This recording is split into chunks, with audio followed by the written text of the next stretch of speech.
सर्वांना नमस्कार। आज आपण चांगदेव पासष्टीचा पुढचा भाग पाहतो। तया पुत्र तू वटेश्वराचा, रवा जैसा कापुराचा, चांगया मज तुला अपनयाचा, बोले ऐके। ज्ञानदेव म्हणे तुझ माझा बोल ऐकणे, ते तळहाता तळी मिठी देणे जयापरी। बोल ऐकिजे, स्वादेची स्वाद चाखिजे, का उजिविडी देखिजे उजिडा जेवी। सोनिया वरकल सोनी जैसा, का मुखा हुवारिसा, मज तुझ संवाद तैसा चक्रपाणी।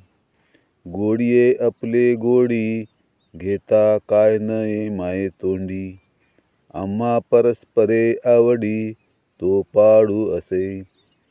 सख्या तुझे उद्देशे, भेटावया जीव उल्हासे, की सिद्ध भेटी विसकुसे ऐशिया भिये। चांगदेवा, ज्या परमात्म्याच्या वटेश्वर इत्यादी अनेक रूपे नामे आहेत, त्याचाच पुत्र तू आहेस। अरे कापराचा कण हा कापूररूपच असतो ना, तसा तू परमात्म स्वरूप आहेस। आत्म्यात आणि परमात्म्यात ऐक्य असते। तुझ्या माझ्यात तसा ऐक्य भाव कोणत्या रीतीने आहे ते तू आता ऐक। तू परमात्म स्वरूप आहेस, मीही तसाच परमात्म स्वरूप आहे। म्हणूनच तुझ्यात व माझ्यात अभेद आहे। म्हणूनच म्हणतो, माझा उपदेश तू ऐकायचा, आणि तू स्वतःच उपदेश ऐकण्यासारखे नाही का? अरे एखाद्याच्या उजव्या हाताने त्याच्या डाव्या हाताला मिठी घालावी असे हे आहे, किंवा शब्दाने शब्दाचा स्वतःचा शब्द ऐकावा, गोडीने स्वतःची गोडी स्वतःच चाखावी, उजेडाने आपला स्वतःचा उजेड बघावा तसे हे आहे।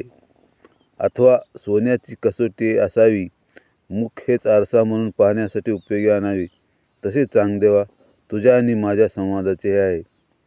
गोडीने स्वतःचा गोडवा स्वतः अनुभवायचा म्हटले तर ते अशक्य नाही ना। अगदी नेमका हाच प्रकार तुझ्या आणि माझ्या आनंदाबद्दल आहे।